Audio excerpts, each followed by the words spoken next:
Aujourd'hui, je vous propose un tuto make-up inspiré d'une tendance qui tourne pas mal en ce moment sur TikTok. La tendance Mob Wife, est-ce que ça vous dit quelque chose? Mob Wife, ça veut dire littéralement la femme de mafieux. On imagine donc une femme apprêtée, sensuelle, affirmée, en tout cas c'est l'image qu'on en a. Cette fois, c'est pas vraiment le côté naturel et discret qui est recherché, mais plutôt le look de femme fatale. Pour illustrer cette tendance, je trouve que la meilleure représentante, c'est Monica Bellucci, l'archétype de la sensualité à l'italienne.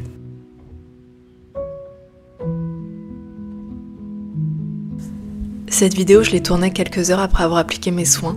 Comme le fond de teint que je vais utiliser a un rendu mat, je rajoute un petit peu d'huile en amont sur ma peau pour éviter les traces de sécheresse. J'aurais pu le faire avec les mains, évidemment, mais j'aime bien ce petit massage au pinceau. Ça permet en plus de bien répartir la matière sur l'entièreté du visage sans le frottement des doigts sur ma peau qui a une tendance plutôt sensible.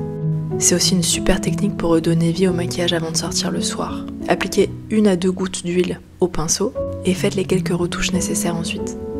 Le résultat sera beaucoup plus joli qu'en rajoutant du maquillage directement sur la peau après une journée complète.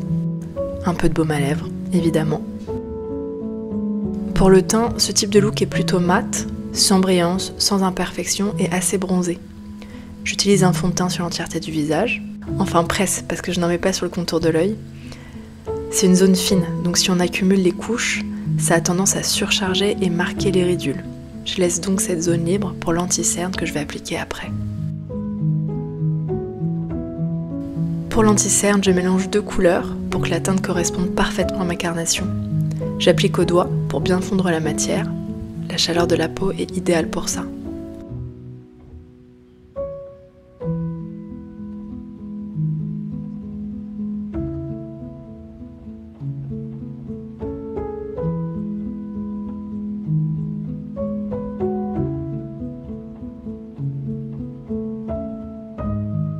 J'ai quelques boutons sur le visage, c'est dû à mon cycle et surtout au fait que j'ai une fâcheuse tendance à vouloir les retirer. Et avec les ongles, ça fait des dégâts. Pour masquer ça, j'utilise le même correcteur avec un tout petit peu plus de clair et je tapote avec un pinceau fin directement sur l'imperfection. Je floute ensuite les bords avec le doigt pour que la matière se mélange à la peau.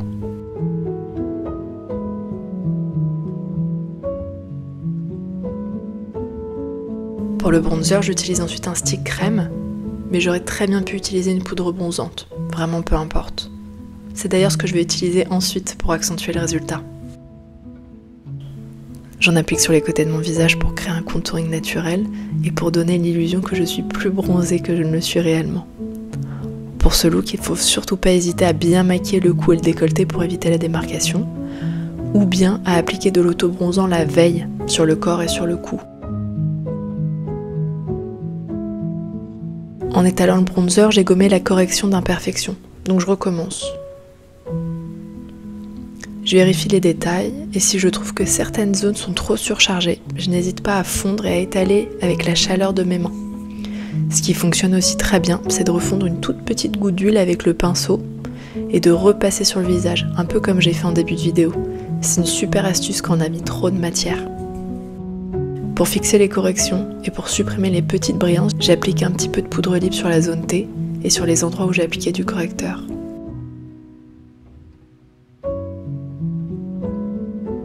C'est très important de choisir une bonne poudre fine pour ne pas surcharger le visage et le contour de l'œil.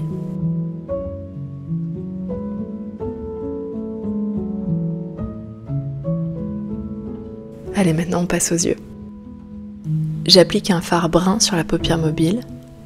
La palette que j'utilise dans ce tuto n'existe malheureusement plus, mais vous trouverez ce type de couleur un peu chez toutes les marques. Et idem pour le fard noir mat.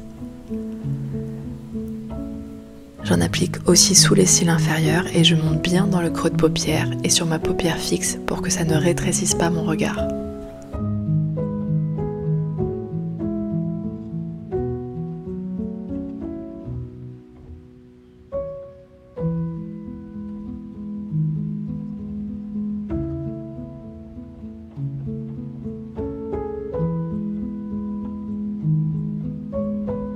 Du crayon noir dans l'œil.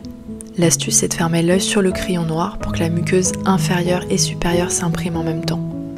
Si vous n'êtes pas à l'aise, n'hésitez pas à le faire avec l'œil ouvert, ça marche aussi très bien.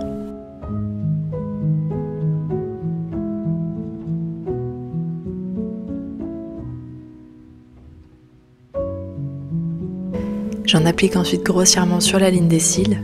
L'idée n'est pas du tout de faire un trait précis, puisque je vais venir le fondre et repasser dessus avec un fard noir.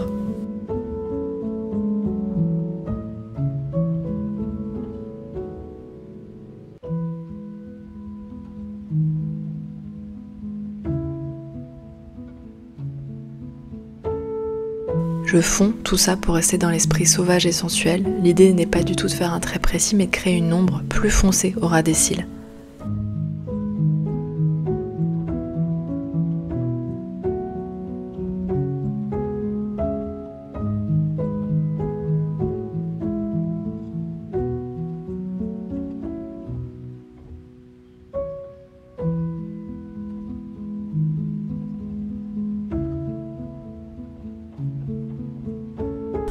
Pour intensifier l'ombre et faire tenir le maquillage plus longtemps, j'ajoute du fard noir mat sur le crayon que je viens d'appliquer.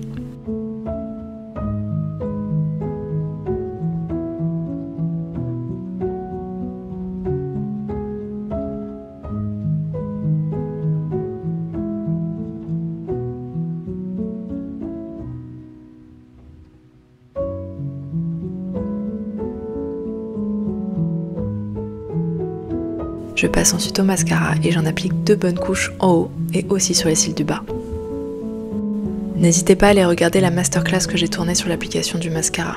J'y donne plusieurs astuces pour sublimer un regard avec ce simple outil. Je vous ajoute le lien sous la vidéo.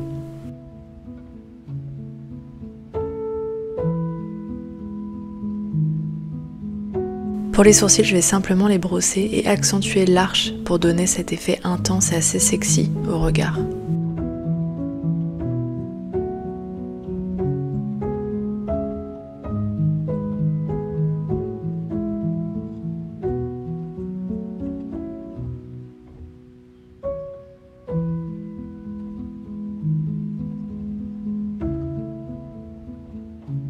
Alors très bizarrement, je vais utiliser le même crayon, celui que je vais utiliser pour les sourcils, pour faire le contour de mes lèvres.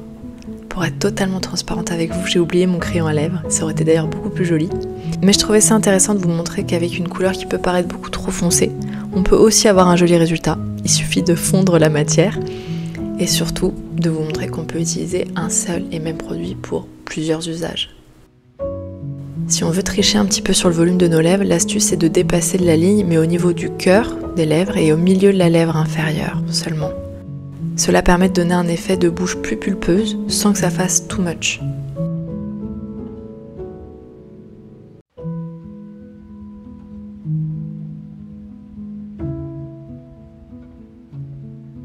Ici, l'idée est de rester dans une teinte assez nude, mais de marquer tout de même la bouche.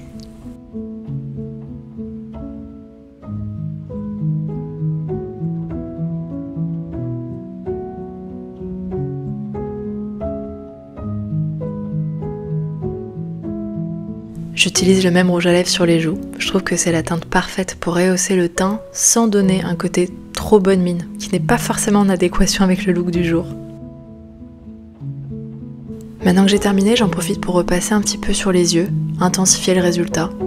Je rajoute du crayon noir, et comme je trouve que le fard que j'utilise est un peu trop clair et surtout trop orangé, je vais utiliser ma poudre de soleil pour repasser par-dessus.